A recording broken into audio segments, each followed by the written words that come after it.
नाज़रीन आदाब, मैं हूं खालिद शहबाज। आप देख रहे हैं गवाह न्यूज़। हिंदुस्तान के पहले CDS यानी chief of defence staff general Rawat की मौत हादसा था या साजिश का नतीजा, इस पर बहस हो रही है। हिंदुस्तान गम में डूबा हुआ है और पाकिस्तान में इस पर मुख्तलिफ तबसे हो रहे हैं। वहाँ के YouTube चैनल्स तो मनमानी खबरें नशर कर रहे हैं। किसी चैनल ने यहाँ तक कह दिया कि तमिल इंतहा पसंदों ने इनके हेलीकॉप्टर को रॉकेट से निशाना बनाया। किसी ने जनरल रावत की मौत को आपसी इख्तलाफात का नतीजा बताया। हेलीकॉप्टर का ब्लैक बॉक्स मिल चुका है जिससे हक़ाइक़ का पता चल सकता है।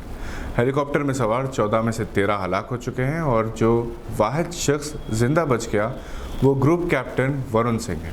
इनके वालिद KP सिंह भी रिटायर्ड कर्नल हैं। वरुण सिंह को बेंगलोर मुंतकिल किया गया है। वो मिलिट्री हॉस्पिटल में वेंटिलेटर पर हैं। गुज़िश्ता साल वो एक फ़िज़ाई हादसे में बाल बाल बच गए थे। इनकी बहादुरी के लिए इन्हें शौर्य चक्र अवार्ड दिया गया था।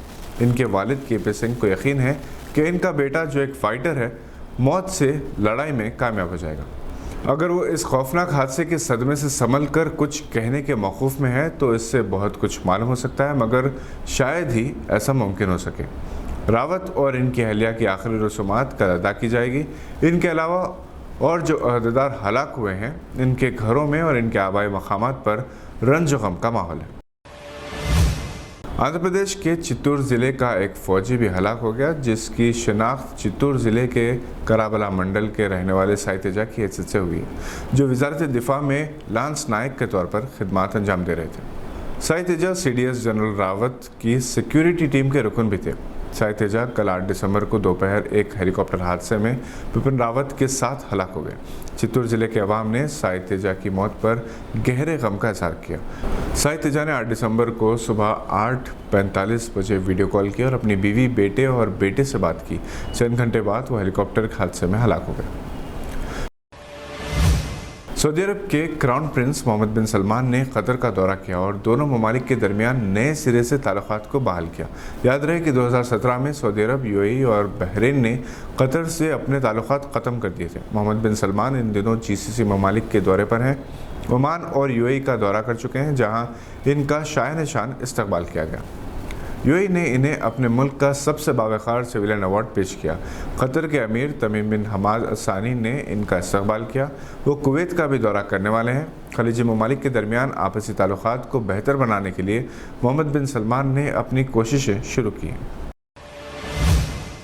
UAE ने इन अफवाहों की तरदीद की कि इसके वीकेंड को जुमा के बजाय हफ्ता इतवार से तब्दील किया जा रहा है। खलीज टाइम्स की तरह के मुताबिक ये खबर आम हो गई थी कि अब UAE में हफ्तावार तातील जुमा के बजाय हफ्ता इतवार को होगी, जिसकी तरदीद कर दी गई। यहाँ पहले ही की तरह जुमा को ही तातील होगी।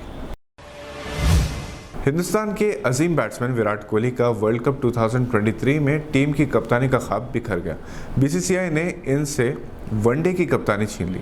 T20 की कप्तानी वो पहले ही छोड़ चुके थे। BCCI ने 48 घंटे तक इंतज़ार किया कि कोहली अपने तौर पर कप्तानी छोड़ दे। इसके बाद इन्होंने रोहित शर्मा को कप्तान बनाने का ऐलान कर दिया, जो साउथ अफ्रीका के दौरा करने वाली T20 और वनडे टीम की क़यादत करेंगे। कोहली टेस्ट टीम के कप्तान बरकरार हैं।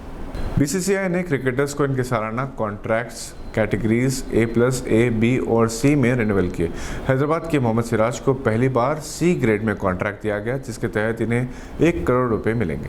A+ कॉन्ट्रैक्ट में शामिल कोहली, रोहित शर्मा और बुमराह को 7 करोड़ मिलेंगे। ग्रेड A में 5 करोड़ हासिल करने वाले रहाणे, पुजारा, पांड्या, मोहम्मद शमी, जडेजा, अश्विन, ऋषभ पंत और शिखर धवन। जबकि B ग्रेड के तहत भुवनेश्वर, मयंक अग्रवाल, शरदर ठाकुर, साहा और उमेश यादव को 3 करोड़ मिलेंगे। आज के बुलेटिन में बस इतना ही। उम्मीद है कि आपने हमारे चैनल को सब्सक्राइब कर लिया होगा। बहुत आसान है, सब्सक्राइब करें और बेल आइकन दबाना ना भूलें ताकि हमारी वीडियोस आप तक जल्द से जल्द पहुंच सकें। हम फिर हाजिर होंगे मज़ीद मालूमाती वीडियोस को लेकर। देखते रहिए गवाह।